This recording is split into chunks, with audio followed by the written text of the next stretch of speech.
good FA Cup final. And catching! What a magnificent goal!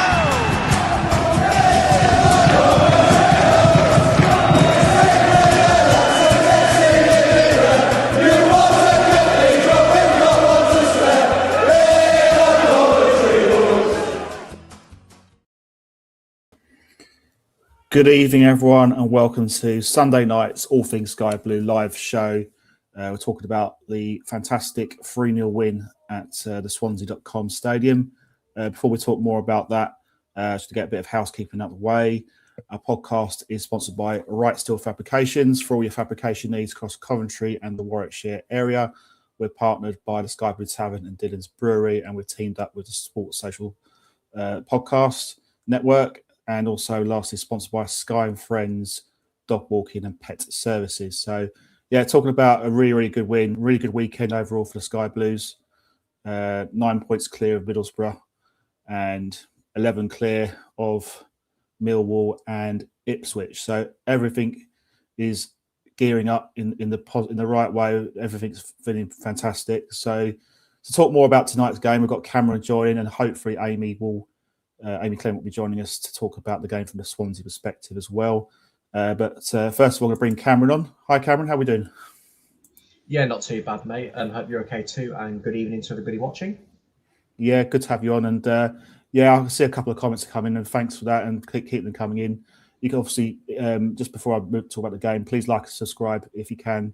Whoever's watching this to our YouTube channel. The more subscribers, the better for us. So it'd be really, really appreciated if you could do that for us. That'd be brilliant. Thank you very much. Right, let's talk about the game yesterday.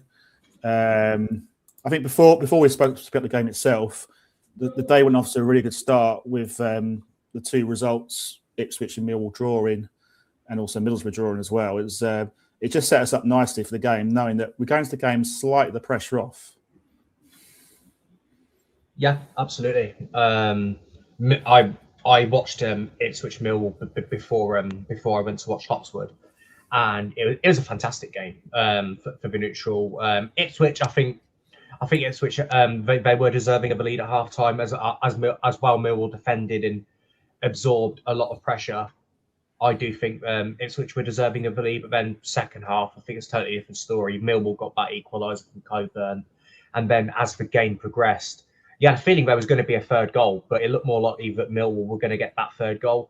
And there was a massive chance for Ivanovic, and it just didn't happen. It hit the woodwork, and then it got cleared away. And Millwall quite good, they didn't get the win, but absolutely it helped take the pressure off, especially with Middlesbrough only getting a point at Ewood Park. And I think, although it was a very, very back and forth first half, it didn't feel like we were under pressure as well. It didn't feel like we were under pressure either.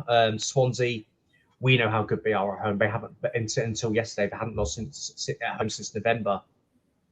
But it was those key moments. Swansea had chances to score. They didn't take them, including that attempt where Vidal hit the post. Didn't come off. And then a penalty, which in my opinion was a penalty. He was caught by Kapango. A brilliant strike from Matt Grimes, and Sakamoto, it takes a nick off a defender, but they all count. And that was the key moments. Like, the key moments were our downfall against Southampton last week, but this week, that was why we won. Yeah, I thought just before we go into the game a bit more, look at the team selection. He made 4 changes from the side. He brought back Bobby Thomas, Lati Baudier, in place of Wolfie and Kitchen. He moved, I think he probably did drop Eccles for BTA. Maybe wanted a bit more of a better attacking option. And Ellis Sims obviously came in for Haji Wright, who was injured. So overall, I thought it was the right team. I think Lati and Bobby Thomas have been generally pretty good. What was your thoughts on the team lineup at the start of the game? Yeah, I think the selection was spot on. You know, the pace and the versatility that BTA can give you. He can be everywhere on the pitch and cause you problems. Bobby and Lati, in my view, are the best pairing that we currently have based on form. Bobby Thomas at his best. I've said it so many times. I say it every week. I'm boring everyone. Best centre half in the league. Atabodia, since he's played this season, we're undefeated. So he's certainly doing something right too. And Ellis Sims, although he didn't score and he had that shot where he maybe could have done a bit better on the volley, which was comfortably grabbed by Vigouroux, I thought he led the line really well. And he's still sharp, although he's only started 12 times, he's still sharp, he's still eager to impress. And another day, maybe he gets a goal himself. So I'm not worried about the fact that he hasn't scored, because I still think he led the line really well last time. I think it's a shame for Ellis Sims himself he didn't score, because I think, as you say, I thought his build, he played a part in Grimes' goal. He holds the ball up, which, brings into the goal, which Grimes now stuck with strike. But yeah, I thought he led the line well. I can't get my words out of my blooming mouth. He led the line well, definitely. He should have scored from that cross. I think Mason Clark cross in the first half. He just, to me, he didn't strike it real conviction. I think he was trying to play in the corner. It was like he didn't expect it to actually come to him. Mm. Yeah, it's because I think if he did, he would have gone with his head rather than his foot. Yeah. I think sometimes he doesn't. I think you're right. I think he doesn't always anticipate the ball coming into the box. He's sometimes a little bit slow to react. If I was to be slightly critical, I don't want to criticise him personally, because I thought overall he had a decent game, and he's a very good backup player, Padgy, right? So I don't want to be too critical of him. I thought Carl Rochworth actually didn't have a great. I mean, he had a good game in the end, but at the start of the game, I thought he was a little bit hesitant. I didn't think he was at his best. I thought he looked a bit, dare I say, casual. I don't know what your thoughts were on Carl Rushworth. Yeah, you could say that. It was only 2 minutes, and he gave us a bit of a scare. But I suppose it woke me up a bit. So I'll have to thank you for that. It had been a long day until then. I was a bit tired, so I guess I appreciate it for waking me up, and I appreciate the fact that we got away with it. Yeah. But it hasn't happened often, so I think he's allowed that mistake. He's been that good this season. He's entitled to one mistake, especially when he gets away with it. No, it was absolutely. But I think, as you said, as you touched on just earlier with Swansea, I thought they caused us quite a lot of problems in the first sort of 15, 20 minutes before we got the goal. We get the goal. As you say, time and hitting the bar, and we just had that bit of luck going our way yesterday. At 2-0, they hit the post as well. So I thought they were decent. I think really it kind of flattered us a bit, that lead 3-0, even though I was really happy with the score, but I thought it flattered us a little bit. Yeah, I think so. I think especially in the first 10 minutes, Swansea, I'd even say, were actually comprehensively outplaying us, and I was like, hang on, how have they not scored? Because I think in the first 10 minutes we were quite slow out of the blocks, and they were really, really dangerous, but it didn't quite come off. And then obviously we started to then arrest the control back a bit more in our favour, and as it progressively became more dangerous and more ruthless. And then Mason Clark, he gets into the box, and then he gets tripped up by Cabango for the penalty. BTA a bit lucky that went in. I think Vigouroux will be looking at himself with some disappointment that he didn't save that, but it all counts, and the most important thing, it went in. And then Swansea didn't stop there. They tried to push for an equaliser quite quickly, and then soon after, Grimes scored that wonder goal, which I also want to praise the pressing in the final in Swansea's final third as well, because we just didn't let them get the ball out. No, we didn't let them get the ball out. We were just pressing them. They just weren't able to play how they wanted to play, and then Grimes strikes it really well, and then 2-0. It still doesn't deter Swansea. They're still going forward trying to get their goal, and then that's where Vidal has that big chance of his hits the post. Really unlucky. Just a slight more angle, it goes in. It was a really, really good strike. It just hit the woodwork, and then not long after that, we got the killer third goal, and I think that's when Swansea kind of deflated a little bit. And then the second half, it was essentially a totally different game, because it was just all about game management, control, protecting the 3-goal lead, and having opportunities when they presented themselves. But at the same time, it was very comfortable. But at the same time, on reflection of performance, I'm not sure Swansea deserved to be 3-0 down, but that's a credit to our clinical efficiency, if anything else. Yeah, I thought the Vidal miss was a key moment in the game, because that was 2-0. If that goes in at 2-1, I think we've got a very uncomfortable game there. I don't think it's going to be easy. But you say that Sakamoto's goal was absolutely crucial. You get that third goal, get into half time, 3-0 up. And then it's, as you say, managing the game. We did that really well. And if anything, we could have gone on to add another goal. I think was it Markello putting a really good cross for Eddie Sims, which he just didn't quite get there. Sims had another chance as well, which he hit straight at the goalkeeper. And I guess if I was to be really nitpicky, I'd say we should have won by more, if I was to be honest. But, 3-0 all day long, happy days, plus 42 goal difference. I mean, it's insane. What I liked about us is I think being a COF fan, and I think anyone listening will probably agree with this, is the fact that you always feel a bit anxious. You think, something's going to go against at some point. I never felt like that in the second half. The second half was so comfortable. And it's probably the most comfortable I felt all season because I'm only speaking for me personally, even though we came to the game knowing that we'd be at least, 6 points clear, you really want that win just to really make things just add that cushion, make things a bit nicer. And that's what's happened.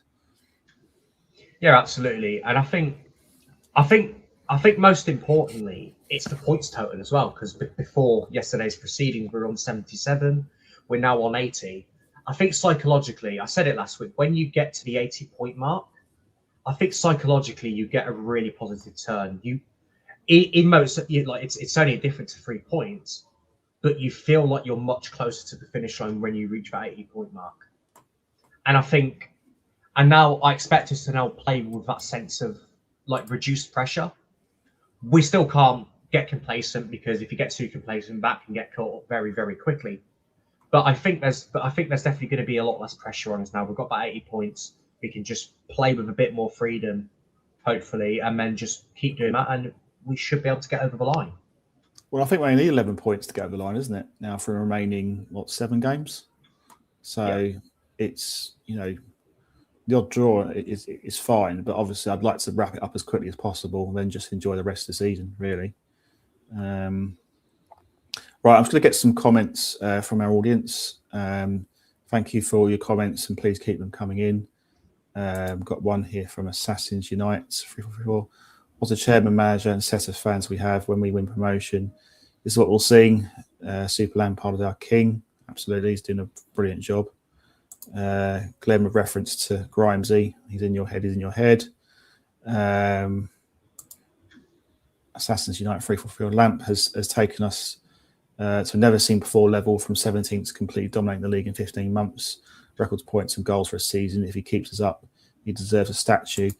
There's no doubt about it. Lampard and the team have done an incredible job. What do you put it down to? Is it fitness? Is it why?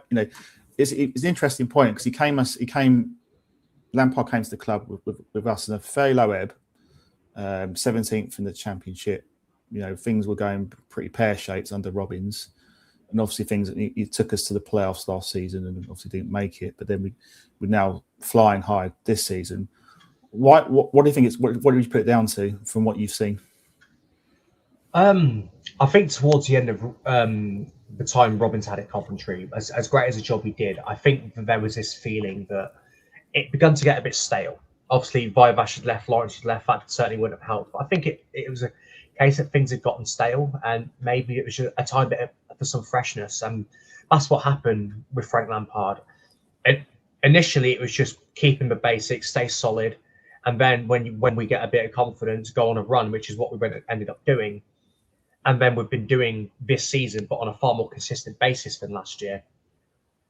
And I think it is really just new faces, fresh ideas, because the squad that was here in Robin's last game is still relatively the same right now. There's still a couple of new faces, but the squad is pretty much the same as it was. The only difference is maybe a new goalkeeper, but and obviously Onyeka's come in on loan, but the majority of the regular starting 11 were here last year. So it wasn't really a talent issue. The talent was always still there, and they've improved even more this year. I just think it was just a time where change was needed. It doesn't mean Robbins didn't do a great job. He absolutely did, but all things come to an end, and that's what happened. And it's a new era, and times are really exciting. Yeah, I echo those thoughts. I thought Robbins did I mean, we can't forget the job Robbins did before. Getting us to the Championship from League Two. He really galvanised the city. He's made the fans fall in love with the club again, despite everything that went against him with the ground issues, with bad owners and all the rest of it. He did an incredible job. But I think Lampard, for me, as you say, with the same player, I think he's added some good players though.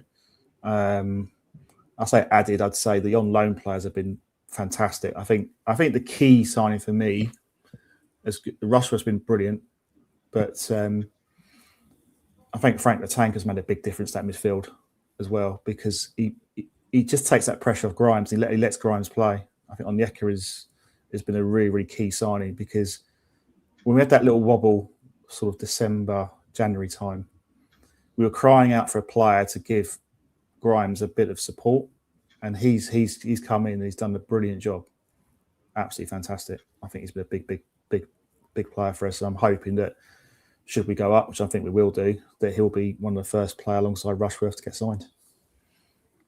Yeah, absolutely. I remember it was stated that there is an obligation to buy. So, although obviously you can't force a player to sign, we still have to try and attempt to buy him. But I would imagine that he would be more happy to come here, because I think even with promotion, at least in our first year or first 2 years, should we stay up, I imagine he would still be in the starting 11, whether that's with Grimes or with a new midfielder. I don't know, because we don't know what Frank's going to do if we're promoted. But I definitely imagine that Onyeka will be an important focal point. And not only has his ability made us a better side on the pitch again, because it's given our midfield this sense of freshness. At the same time, he's embraced the culture at the club, this camaraderie. He's very much a part of that. And this is a man he's played, over 100 games in Premier League already. He's played in the AFCON, he's played in the Bundesliga. He's already played at the top. So it'd be easy for a player to be disappointed that they've temporarily dropped down to the Championship, but not him. He knows that he's still a high-level player. He could still play the Premier League quite easily. But he wants to embrace this challenge. He wants to help a great club get to the promised land and hopefully be a focal point of our first season in the Premiership. And he's been an absolute pleasure to have. Do you think also the lure of playing for Lampard also makes a difference? Because obviously a great player as he was in them days for Chelsea predominantly. Do you think players look up to Lampard and think, gosh, what a career he had, and that makes them feel 10 foot tall a bit? They impress him. Yeah, absolutely. I think we see that with every midfielder at the club currently. Obviously, Onyeka. I think the law of Lampard was possibly a big reason why Grimes came here from Swansea. Victor Torp, he's come on leaps and bounds since Lampard came in, adding goals to his game. And although he's been less of a focal point in recent months, he's still coming on, contributing. He still has a big part to play. Josh Eccles, he was someone who, like, the narrative was, maybe he's the victim of a regime change, but because he came from being the most important midfielder to kind of not being as effective in games and sometimes warming a bench, but he hasn't sulked. He's got on with it, and whenever Eccles has been called upon, he's been absolutely fantastic. And I could say the same for Jamie Allen, because although Jamie Allen is very much out of the picture right now, whenever he's called upon, he hasn't let us down. He's done a job. And although he's on loan at the minute, whenever Kai Andrews has been used by Lampard and trusted by Lampard to be called upon, whether that's a cameo or whatever, he's more often than not impressed. So I think Lampard has had a positive impact on all of our midfielders at the club. And you never hear any, I know it's easy to say it's now when you're top of the league, but you never hear any dissenting voices from anyone in the club. People seem to get their head and just get on with their jobs, which I think is really good to see. And obviously I'm not behind the scenes, but that's just a feeling I have when I sort of listen to the interviews with Lampard, the players that speak publicly. There doesn't seem to be any real animosity of anyone. They all seem to like each other's company. And I think that's a big theme for team spirit, for camaraderie, etc. And I think that's a great thing. Robbins was the same as well. As players wanted to play for Robbins, I felt, for the majority of the time. Maybe there was a few problems towards the end of his reign with a few players falling out of him, from what I understand. But I don't think that's the case with Lampard, is it? I think there's a real solid solidarity with the playing squad. Yeah, absolutely. And I think that comes with first and foremost, winning games, because when you're winning games, everyone gets on. Usually, when you hear rumblings of people not getting on and people falling out, it's usually during a bad run, because I think footballers will admit, they are the worst at taking accountability, so they will blame others. Whether that's the manager, tactics, teammates. I think all footballers do it because no one wants to blame themselves, and it takes a really good professional to acknowledge, okay, I'm the problem here. But when you're winning, everything's going right, everything's all rosy. Yeah. So I think there's still moments where a lot of questions asked, but I think when we were going through that bad run, they didn't fall out, they didn't fight, they didn't question manager tactics. They sat down, they reassessed what's going wrong, what do we need to strengthen, and we're back to our best. And that's what a good unit does. Yeah. Massey Grimes, I thought, coming back to his old club, obviously expected to get a pretty bad reception from Swansea fans. He scored a great goal, but I thought he had an excellent game throughout. And I also noticed, obviously, he didn't really celebrate when he scored, which I think is out of respect to Swansea. He could easily have, done a Emmanuel Adebayor and really celebrated the goal, but he didn't. But overall, I thought he had a good game yesterday, didn't he? I thought he did well. Yeah, he's fantastic. I know that Sky gave him man of the match. I think I personally gave it Mason Clark, because I think Mason Clark was just out of this world. Yeah. But Matt Grimes was certainly deserving of the award as well. I think it's funny because in regards to not celebrating, if the roles were reversed and he celebrated, I personally wouldn't have cared, because you don't play for us anymore. Celebrate with your guys. But that being said, choosing not to celebrate, it just shows what a class act he is, because I probably would have celebrated it, but that's just me. But Matt Grimes, he is a class act for a reason. And hopefully Swansea fans do look at him with more fondness than resentment, because as much as the chanting was in your head, Grimesy, a lot of us deep down also appreciate the amazing service that he gave to Swansea over the years, because it was brilliant service. And although they didn't play a lot in Premier League, for Swansea, he was definitely a great servant in their He's definitely been a great servant in their Championship days, and hopefully Swansea fans do remember him fondly, because it's a great player who left a great club to join another great club. Yeah, I think. Yeah, no, I thought he was brilliant yesterday, but I think the fact that people boo him, the Swansea fans boo him, that's usually a sign of they know he's a good player. If they didn't boo him as much, if they thought it was an average player, they wouldn't boo him as much, would they? That's the thing I would say. So clearly they know that he's a good player. He's a key player of the squad. But I don't understand. I mean, me personally, I suppose we're all hypocrites about this sort of thing, because Cameron O'Hare, obviously, when he's played against us for Sheffield United, he's been booed by the crowd. But I guess in that case, I think the fans would argue that it was because he had a couple of digs at Kov, maybe, in interviews, from what I understand. But I think in Grimes' case, I think that one was an interesting one, wasn't it? Because I think is it in-laws had moved to Swansea, and then he decided to move to Coventry. So it's a bit of an interesting one. Yeah, certainly. As I think with O'Hare, I don't really think about O'Hare too much, because I think we've long moved on. He's at Sheffield United. He's been having a really good campaign. He's been brilliant for them this year. But at the same time, we've gone in a different direction. He's gone in a different direction.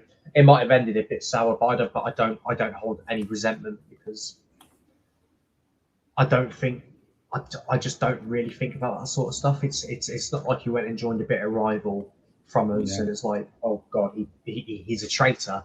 Because I get it. I think, not to mention, he'd not long come back from an ACL injury, so I wonder if that was on his mind, where, okay, Sheffield United are offering me more money, I might need a longer term financial security in case it happens again. So I don't begrudge him. I'm not happy at how it ended, but I don't hold it against him either. And I think, whereas with Grimes, I think Grimes still has a lot of wonderful things to say about Swansea. And although he was very much the pantomime villain last night, I do hope that he is remembered fondly by Swansea, because he's certainly a club legend there.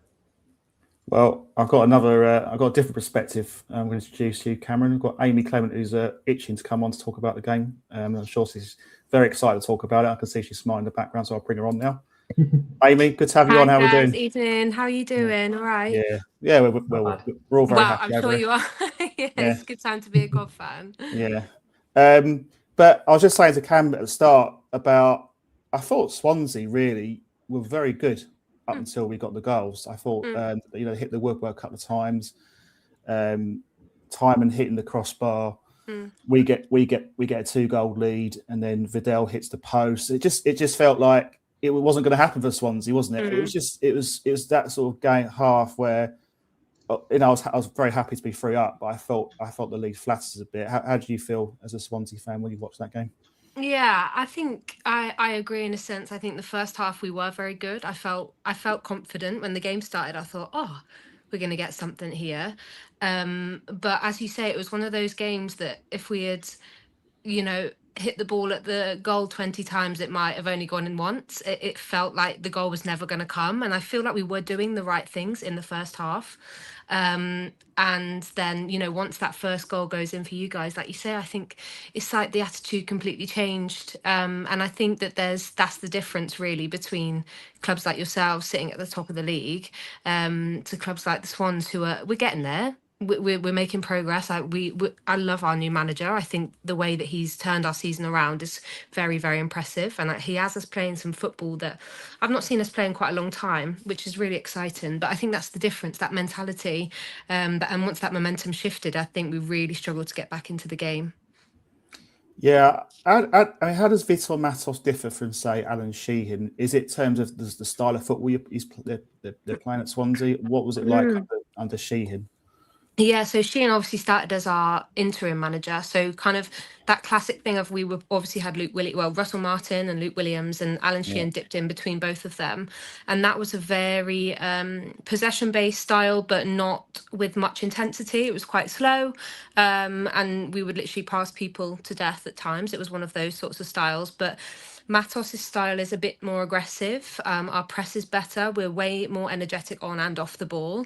We're a little bit more dynamic. Sometimes we go long. Sometimes we use the possession, and I think that helps in the Championship. I think you can get found out quite easily in the Championship. You have to be a bit unpredictable, and I think over the last few seasons we've just been very predictable, and people have known exactly how to set up against us.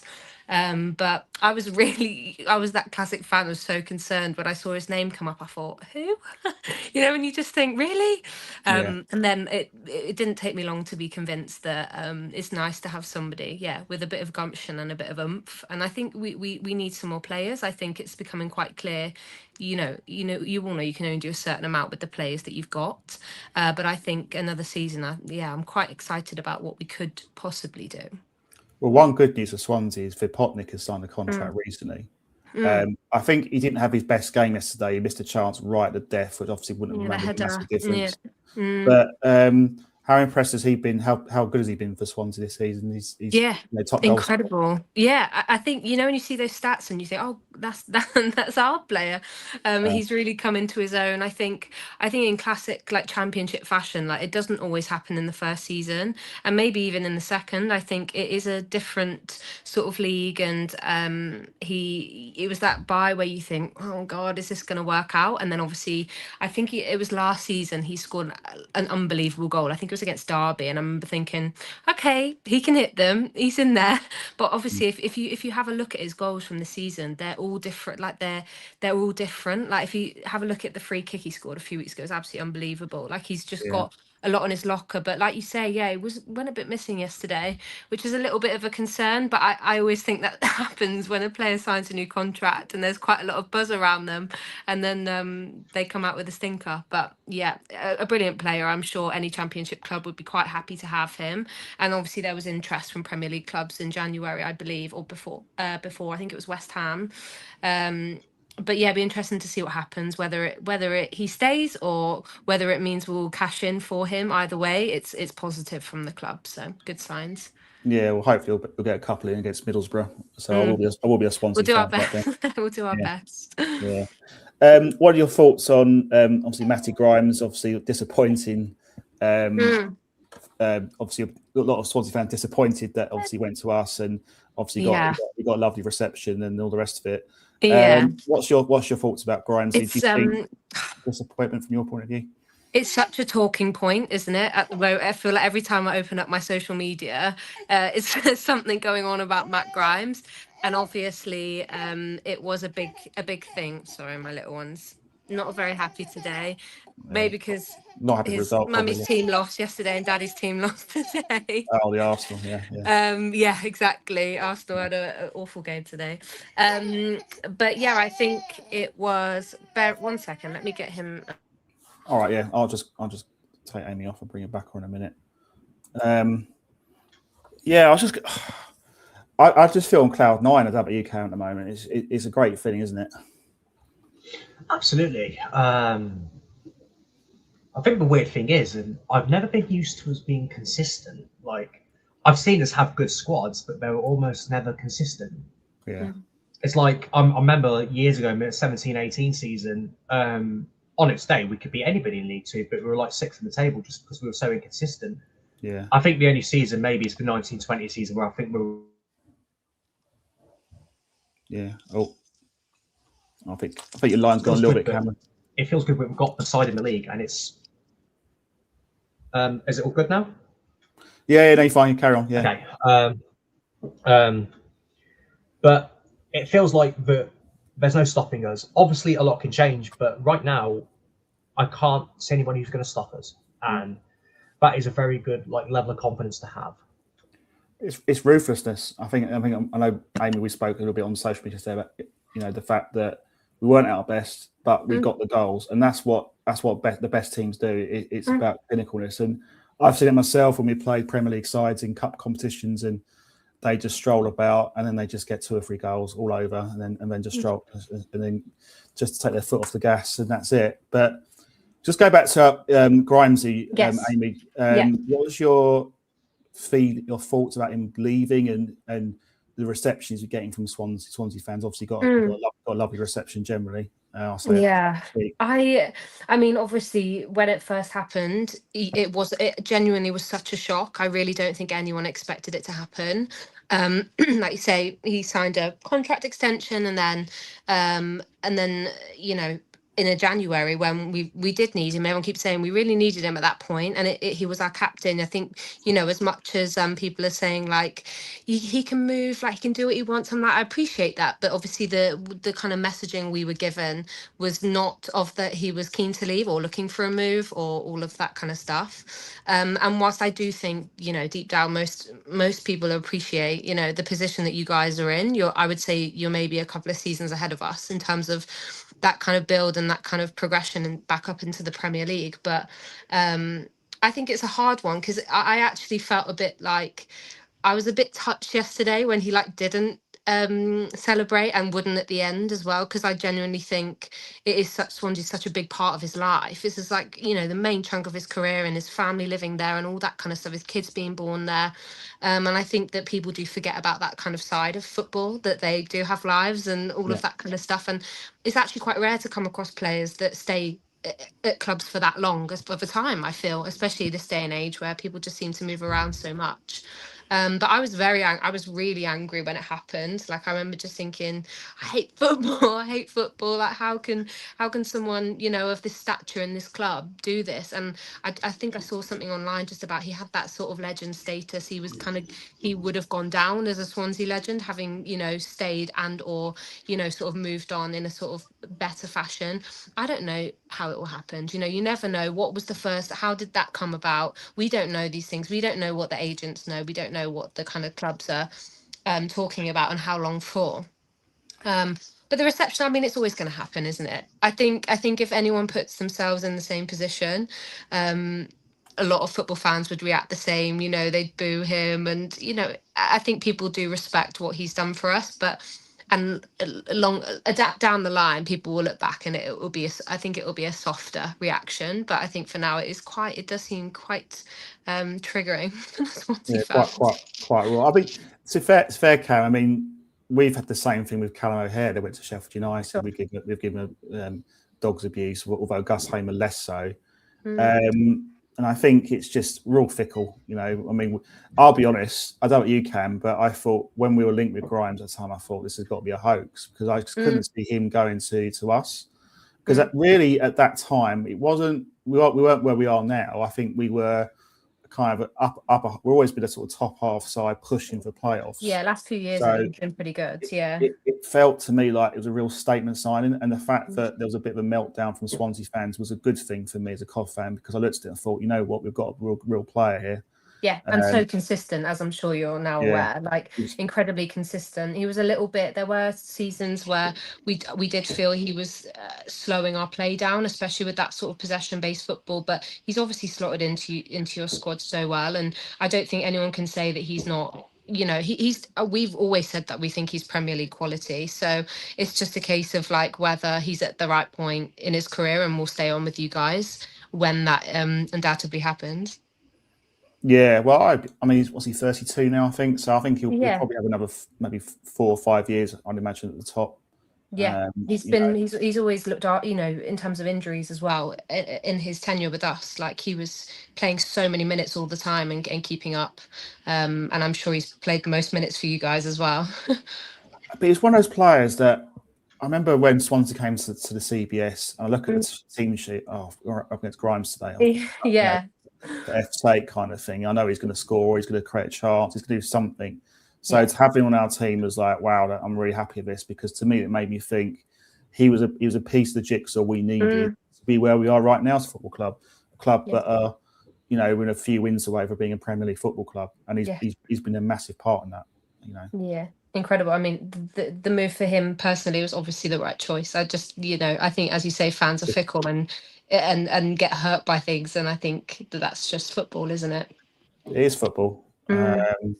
Is he that sign that's really hurt Swansea fans the most in recent years, or is it anything worse? I suppose going to Cardiff would be worse than that in theory, but yeah, I think Coventry's a funny one, isn't it? Because we did obviously have that hold over you guys for so long until, was it last season you finally broke the curse? Was it last season where you hadn't beaten us for like 30 odd years or something? That's right. And obviously that's unraveling now. It was a very strong hold we had over you, but that's very much unraveled. And I wonder if it's just that in and around each other for quite a long time feeling of like moving across to someone else and then allowing them to, you know, push up, you know. But you know, we've had a lot go on in the club since he's left, so we can only hope that our fortunes will also be on the up.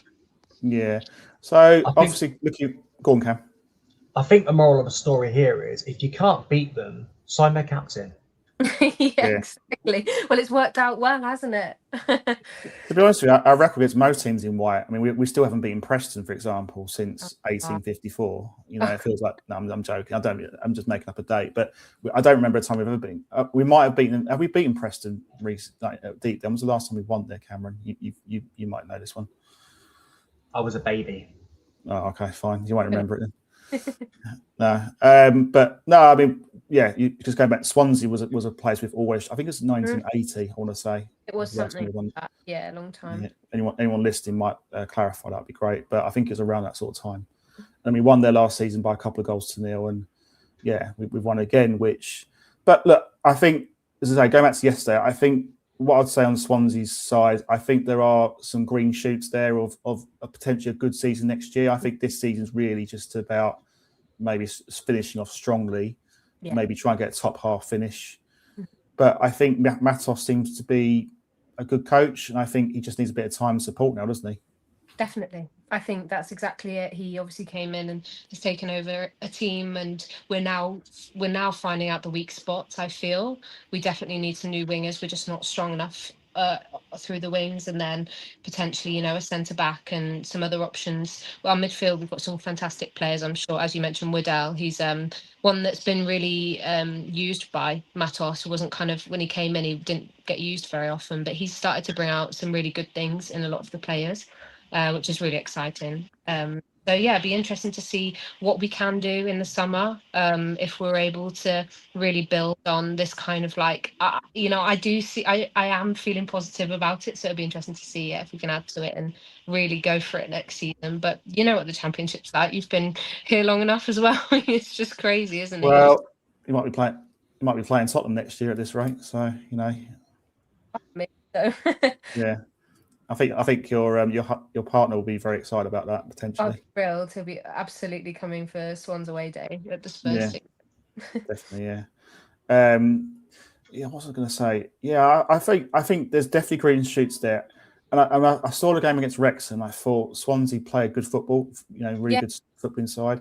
I mean, that one comment I wanted to touch on was I think it was the chief executive about the Sky coverage because it was very pro Wrexham, and I was of the same opinion. If that was Coventry, I'd have been absolutely fuming. They had a separate channel dedicated to Ryan Reynolds and Rog McElroy. I can't pronounce his surname. But what did you think about sort of the general coverage of the EFL there by Sky? Do you think it was justified, or do you think it was a bit OTT? It's a bit of a tricky one. I think we have had our fair share of media coverage. I suppose with Snoop Dogg and everything, but I've always felt a bit hard done by Sky and also the BBC going back to Premier League days. I always feel Swans are a bit of an afterthought, and I think it was frustrating watching it. Whilst I sort of half enjoyed the sort of circus of it all and the fun of it all, it has started to look like a bit Americanized, if you know what I mean. And obviously we're in this position where we also have American investors, and it is a tricky one because you're like, but wouldn't we, if it was us, would we be happy with it? I don't know. I feel a bit contradicted by it all. Whilst I appreciate the investment in the Championship because it's an amazing league, and I can see why it's attractive to people like Ryan and Rob, but the whole Sky thing, it does start to feel a little biased, and I think I've seen a lot of people's comments saying the same. Like, if I was a Swansea fan, this would really, really wind me up. And I was like, it's because actually I want to hear more about our team and our match build up and all that kind of stuff. And even on the comms, not the Rob one, it just felt a bit like they wanted Wrexham to. I don't know. It feels that way against you, obviously, but it has felt a little bit like that, and I think fair enough for Tom Gorringe to come out and say that because it affects how the club is viewed, from a wider perspective. It makes Wrexham look like a much bigger club than us, and obviously I'm going to argue that is not the case. No, if you know what I mean. I think it kind of football is a game of two sides and it needs to be kept that way, but I do appreciate the investment in some of the smaller teams across the EFL, really. Cam, what's your views on that, Cam? Do you agree with what Amy's saying? On the day of that game, my dad asked me, are you going to watch the commentary of the Wrexham owners? I went, absolutely not. No. I came to watch football and I want impartial analysis. And what they were dishing out was absolute nonsense. I don't hate Wrexham because I think most clubs would be absolutely thrilled to have that sort of investment, and I will never begrudge a club who has it because we all want that investment, which would put us in a position to play in the promised land. But I was never going to listen to that sort of commentary. I want fair, objective commentary, and I didn't really get much of that from the actual commentators either. And it's like, no, I didn't know. No. And because of the biased commentary, it spins a false narrative where Wrexham are like this bigger club in Swansea. No, they're not. They spent the majority of my childhood in non-league, and I'll just leave it at that. Yeah. I mean, don't get me wrong. They have done a brilliant job. They put so much money into the club. The fans, I think, I've been to Wrexham, watched us early in the season at Wrexham. Really good fans. I went to the pub there by the ground. Very welcoming, very friendly people. So there's no axe to grind on the people of Wrexham. It's a really good club, but I thought Sky could have done a better job of it. But that's my opinion. I don't think it's specific to Swansea. I think if it was another club, it would have been the same. It's just one of those things. But I'll tell you a player. I just want to go back to Swansea. Liam Cullen, for me, I think he's the second top goal scorer after Phil Potnick. Why is he always on the bench? Because I always think he's a good player. He looks like a player who always get you a goal. Yeah, he's also in the last sort of year, been great for Wales as well. I will say that as well. It's a weird one because he has sort of played sort of in behind a striker and as a striker, and I'm not sure where I think I know where he is best, but he's not really utilised there. Maybe we're a little bit saturated. But I agree. I think he's technically really a good footballer. He's won us games. You know, when we think we can't do it, he's come on and made the difference. Unsure if he's just seen as that sort of impact player, but actually there's no reason he can't play 90 minutes. He's not had injuries. You know, there's not other underlying things. But it will be interesting to see if Matos turns to him a little bit more. You know, as the season is kind of coming to that point where people are tired and legs are gone a bit, it'd be interesting to see if he uses him more. But yeah, he's been one of those ones that has separated the fan base at times. But I think at the moment he's, you know, showing he's a good footballer and so worth his place. And also another player I want to mention was Galbraith, because he plays for right back. I mean, I think he was signed from Leyton Orient, and I think he was something used as a midfielder. Is that surprised that he hasn't been playing sort of further forward as maybe in the midfield? Or do you think he started in the midfield, and then with Josh Key being out with injury and then having a bad run of form, and we haven't got anybody else, so it was sort of him that was moved. But he in midfield, he is fantastic. He was again one of those players he barely puts a foot wrong. Okay, he was a bit out of his depth yesterday, I will say, but in that midfield position I've never seen him do anything wrong. He's a bit of a obviously he was a sort of Grimes replacement essentially at the time. And I love what he offers. I think it's amazing. And we bought him for about $1 million, and he'll be worth a lot more than that, I think, in the future. Yeah. I think the baby agreed with that as well. Baby agrees. Baby's a Galbraith fan, yes. What do you think of Galbraith, Cameron? Do you think he's surprised that he's not been utilised further forward? When I saw he's playing at right back, I'm like, okay, I'm guessing this is because of injuries, because he had occasionally played right back at Leyton Orient as well. But I like the look of him. He's really impressive. He's quickly become a really important part of the Swansea setup, and I imagine he'll have an even bigger say next year. I've seen him a few times for Northern Ireland as well. Very impressive, and he's still relatively young. How old are these? 24, which is still young. Yeah. And he's the kind of player you guys might swoop in for. Yeah, I think he might come to us. I think, you know, maybe end of the season. Not another one.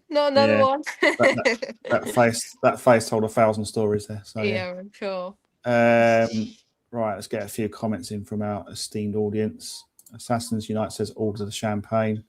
I'll save up not ordering it just yet because there's still work to do, in my opinion. The only manager generation who celebrated like Lampard was Sillett. Yeah, Sillett was a legend. I agree with that. And Dan Boy agrees with what we've said about Grimes is remaining humble in the face of Swansea booing him. I think that's probably the best way to be humble, because you can't say anything to that really. If you react, it's game over. Yeah, you put two fingers up. I thought.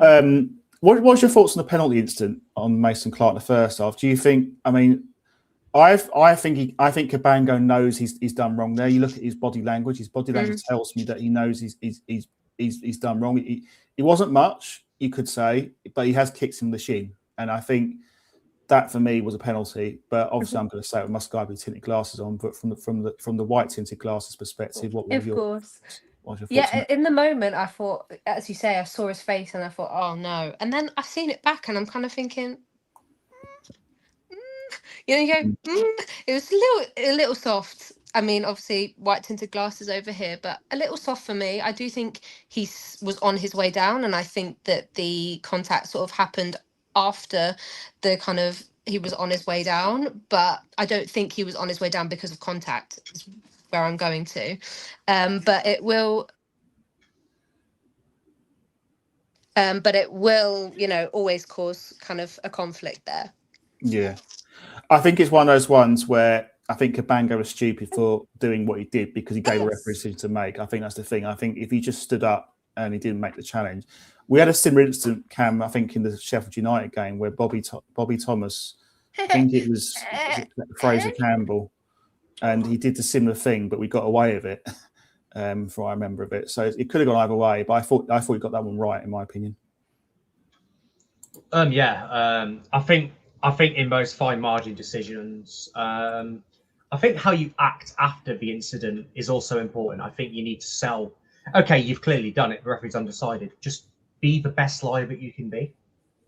Yeah. Because if you sell that you've given that penalty away, the referee's going to know about it. And even if you haven't, I think body language reads a lot. And if there's this look of guilt and the referee reads that body language, you could be in trouble. Yeah. Yeah. No, I think, as I say, I think he got that one right. But I suppose, Amy, if that was, Vipotnik in that situation, he goes down, you're going to want the penalty, aren't you? Oh, I think her line might have gone there, so I'm just going to remove her. I just think it's one of those ones where if that was a Swansea player, I mean, me personally, I'd have looked at it and thought, oh my God, I hope, please don't give it, referee. That's generally what I would have said. So I think he got that one right. Right. So Amy's gone, so she might come back in a minute. I'm going to talk about sort of the international break now. It's kind of come at a good time, but although obviously hope we'll get Hadji right back. How do you feel going ahead into April? We're obviously in a really good position now, but is there a slight concern about number of players in international duty and maybe injuries they might pick up? I think there always is, in the sense that if something happened, you're a player short for potentially the rest of the season. But at the same time, I don't really have a lot of sympathy for that scenario because we're not the only ones. Yeah. Because obviously Mason Clark, he's maybe switched to Jamaica. Suriname. You've got BTA with Ghana. Milan hasn't switched to Suriname yet, but you've got De Silva for Wales, Kai Andrews for Wales and the Nationals. I know he's on loan at Hibernian, but even if he was here, he would have been selected.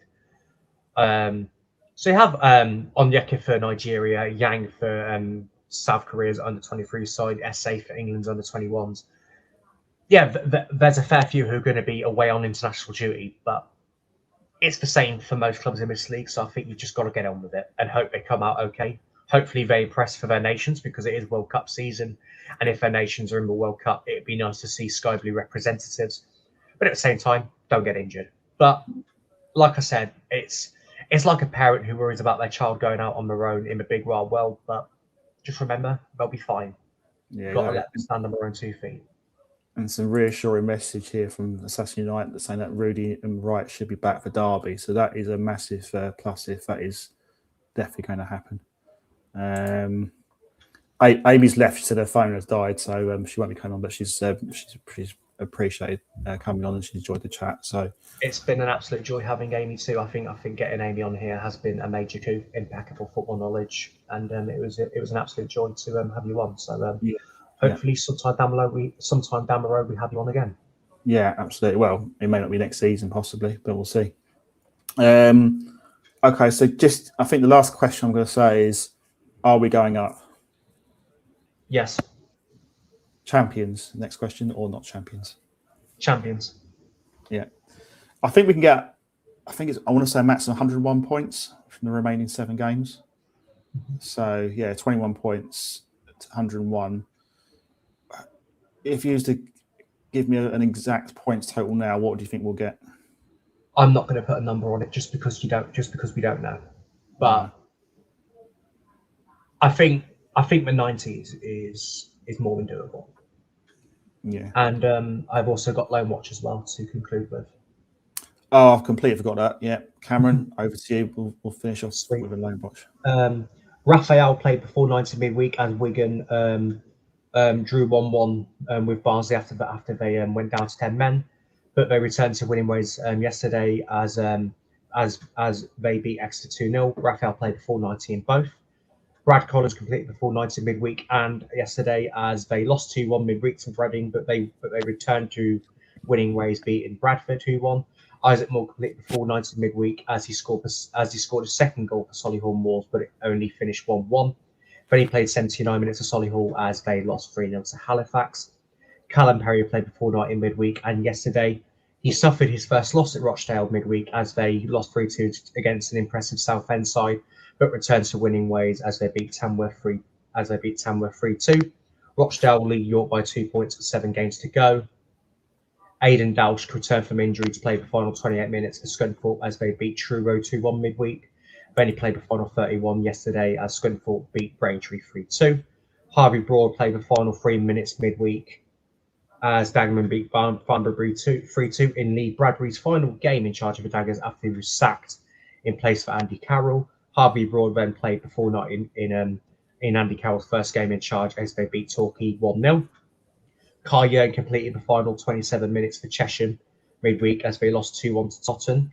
However, they bounced back at the weekend as he played the full 90 as they beat Maidenhead 4-2. Sorry, not Maidenhead, Maidstone 4-2, and Kai Yearn scored all 4 goals in a fantastic performance. David Mantle continues to recover from injury as Maidenhead lost 3-2 midweek and then they beat league leaders Dorking 2-0 at the weekend.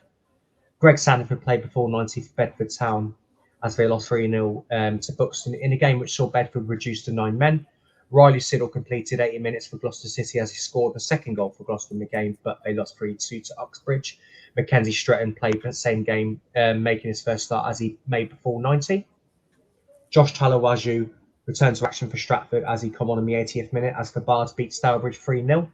Kai Andrews played the final 4 minutes plus added time as Hibs were frustrated, only being able to draw against Motherwell in their hopes to try and gain a European spot. Norman Bissett completed the final 34 minutes for Kaiserslautern as they fell to a disappointing defeat to Nuremberg in the second Bundesliga.